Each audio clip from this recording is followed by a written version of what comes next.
Welcome back to Mountain Connections. Mary Christa Smith is here. She is the coordinator for Communities That Cares. This is an organization through Summit County Health Department.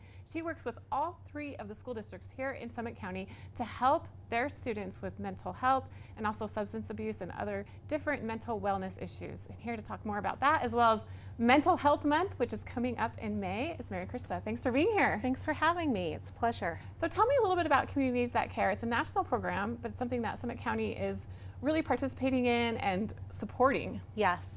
Communities That Care is the prevention coalition that's part of the Mental Wellness Alliance, and so our role is to connect and network and strategize with all those youth-serving folks in the county so that we have a comprehensive and united prevention strategy and plan, and we are so much more effective when we work together rather than work in silos. So it's really about bringing together all those folks and working in a cooperative, collaborative way to provide resources and education that facilitates prevention work. So specifically, what do you do to help the students here in Summit County?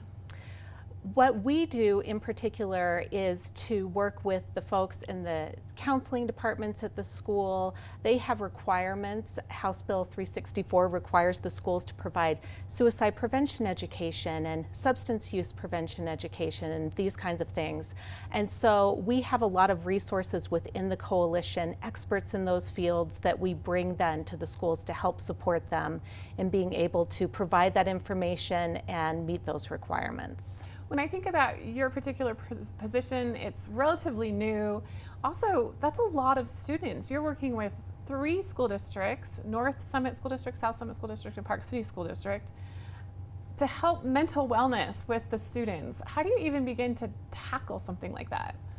The key is that there are all these wonderful folks, club advisors, counselors, teachers, administrative staff, PTOs who are already doing this work within the schools. It's amazing, honestly, what is already happening.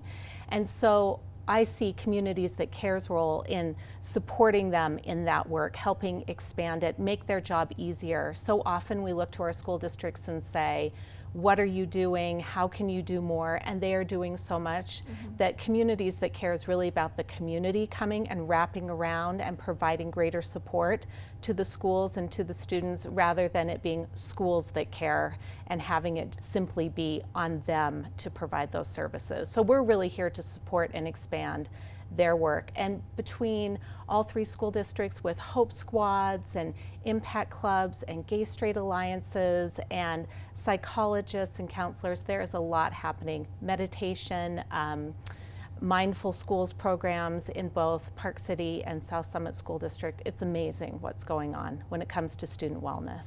So you're providing support for these school districts, bringing in programs, helping them enhance what they already want to do, but giving them more options and more ideas and more support and more time, really. And more time. And what we also do is that we're a data-driven process, and we seek to bring in evidence-based programs as well, programs that are proven to really target the issues in our community. So one of the things we do as a coalition, we gather all these folks together and we look at what's known as the SHARP survey, Student Health and Risk Prevention Survey. It was just given to the students in grades 6 through 12 this spring, and that really shows us what those priority risk factors are that the students are telling us about, and then we collectively gear our strategy to address those priority risk factors that we see. So you're not just guiding these decisions and guiding this programming based on trends. You're really looking at what students are struggling with here in our area. Yes, we are. And the 3 that have risen top of mind are perceived risk of substance use, which essentially means that the kids don't see using substances as risky. The second being depressive symptoms with mental health, and our continuing rising trend in suicides. It's the leading cause of death for kids 10 to 17 in the state. And also parental attitudes favorable towards substance use and antisocial behavior. And one of the things that I've pulled from this data that is most alarming is when kids report that they are using alcohol and substances, the #1 place they're using is at home with their parents' permission. 70% of the students who report drinking alcohol the number one place they're using is at home with their parents' permission. And while you may think, oh, they're home, I'm watching them, it's much safer than being somewhere else, Yes. there's inherent risks, which you probably don't have time to completely get into, of drinking at a young age that can affect them throughout their entire lives. I'm always curious that, I look at smoking ads, for example, back in the 50s, and they showed pregnant women smoking cigarettes, and now we know better. We have that data about just how dangerous that is.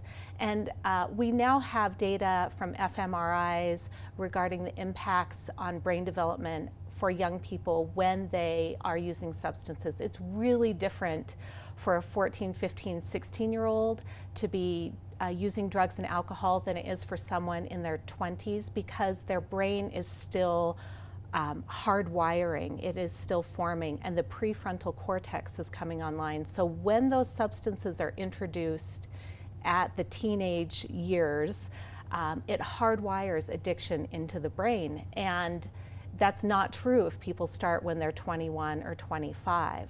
And they show that kids who were exposed to drugs and alcohol by the age of 15 have 5 times the rate of alcoholism when they're adults. And I wonder if parents really knew those brain science aspects, if they would be as permissive as they are. I'm curious about that. Yeah, really interesting research.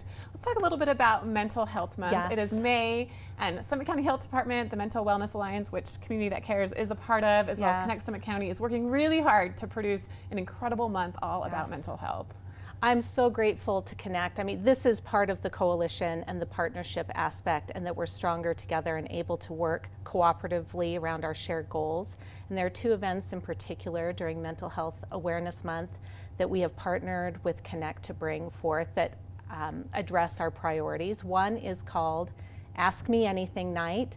It happened last year during Mental Health Awareness Month, and it's a panel of students from across Summit County. And these are students who are passionate about mental health issues with their peers. And it's really an opportunity for us as adults to come and hear from the students and ask them questions. And I'm always blown away by their courage and their vulnerability and their honesty. And it's a very different kind of dynamic than as an adult to sit down with your own child and ask them questions. It can feel a little bit more like an interrogation. And so there's a willingness to be more open from the students in this context that I find really exciting and informative, and I encourage everyone to come to that event on May 2nd.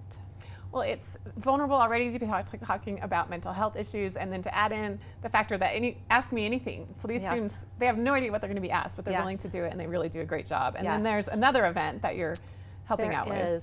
There is. In alignment with our mission to support parents in their parenting of young people, we're bringing in Dr. Brad Reedy, who is an author.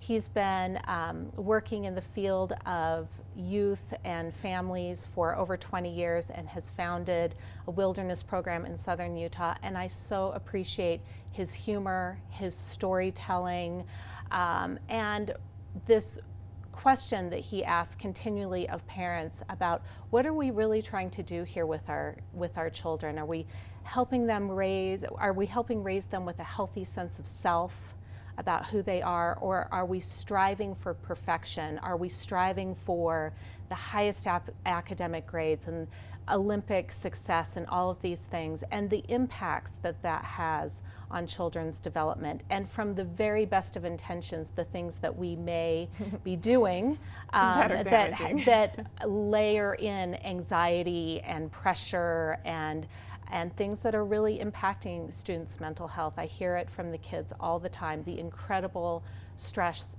and pressure they feel to succeed.